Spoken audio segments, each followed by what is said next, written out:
தற்போதைய அண்மை செய்தி. கனமழையால் பாதிக்கப்பட்ட பயிர்கள் குறித்து கணக்கெடுக்கப்படும் என அமைச்சர் MRK பன்னீர்செல்வம் தெரிவித்துள்ளார்.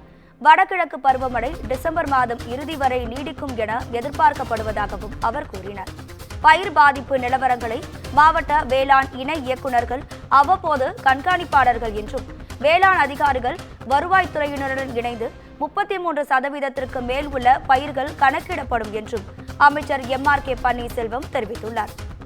இது தொடர்பான கூடுதல் தகவல்களை தருவதற்காக நமது தலைமை செய்தியாளர் சிவா இணைப்பில் இருக்கிறார். வணக்கம் சிவா, உங்க தகவல்களை சொல்லுங்க.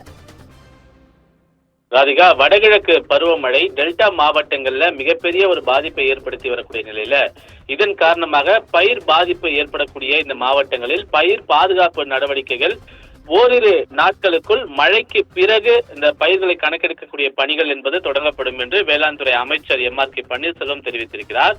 தமிழகத்தில் இயல்பான மழை அளவு என்பது 920 மில்லிமீட்டர். இதில் 441 மில்லிமீட்டர் மழையளவு இயல்பாக வடகிழக்கு பருவமழையில் கிடைக்கிறது. வடகிழக்கு பருவமழையின் போது வெப்பமண்டல சூறாவளி காற்று உள்ளிட்ட பல்வேறு காரணங்களால் கிடைக்கக்கூடிய மழையினுடைய அளவு என்பது இயல்பாக அக்டோபர் 1 முதல் துவங்கி இந்த ஆண்டு அக்டோபர் 16 அன்று துவங்கி பரவலாக பல்வேறு மாவட்டங்களில் கனமழை இருந்திருக்கிறது. அதிலும் குறிப்பாக குறைந்தபட்சமாகவே கடலூர் மாவட்டத்தில் 57 மில்லிமீட்டர் மழையும் அதிகபட்சமாக நாகை மாவட்டத்தில் 148 மில்லிமீட்டர் மழையும் பதிவாகி இருப்பதாக வேளாண் துறை தெரிவித்திருக்கிறது.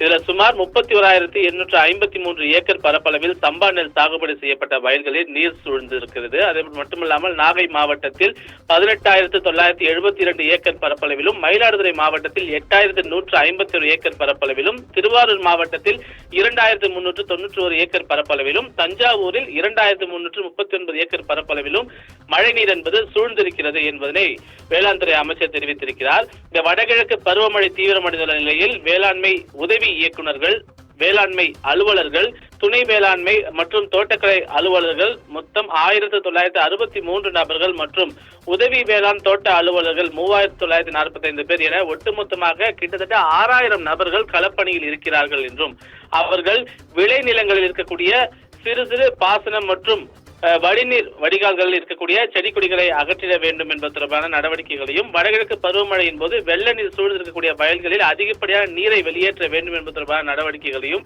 அதே போன்று மழை வெள்ளத்தால் பாதிக்கப்பட்ட பயிர்களுக்கு நீர் வடிந்தவுடன் மேலுரமாக 22 கிலோ யூரியா, 18 கிலோ ஜிப்சம் ஆகியவற்றுடன் 4 கிலோ வேப்பம் புண்ணாக்கு கலந்து ஒரு இரவு வைத்திருந்து 17 கிலோ பொட்டாஷ் உரத்துடன் கலந்திருக்க வேண்டும் என்பன போன்ற பல்வேறு அறிவுரைகள் மழைக்கு பிறகும் கூட தொடர்ந்து களத்தில் இருந்து வேளாண் பணியாளர்கள் மூலமாக வழங்கப்பட்டிருக்கிறது என்பதை அவர் குறிப்பிட்டிருக்கிறார். இந்த நிலையில இந்த வடகிழக்கு பருவமழை தொடர்ந்து டிசம்பர் மாத இறுதி வரை நீடிக்கும் என்று எதிர்பார்க்கப்படுவதால் அவ்வப்போது ஏற்படக்கூடிய இந்த பயிர் பாதிப்பு நிலவரங்களை மாவட்ட வேளாண்மை இணை இயக்குநர்கள் கண்காணித்து வருவாய்த்துறையுடன் இணைந்து 33% மேல் பயிர் பாதிப்பை கணக்கீடு செய்து உரிய நடவடிக்கை மேற்கொள்ளப்படும் என்றும், அதுவும் இந்த மழை முடிந்த அடுத்த ஓரிரு நாட்களுக்குள் அதை கணக்கெடுக்கக்கூடிய பணிகள் என்பது தொடங்கும் என்றும் வேளாண்மை துறை அமைச்சர் MRK பன்னீர்செல்வம் தற்போது அறிவித்திருக்கிறார். ராதிகா,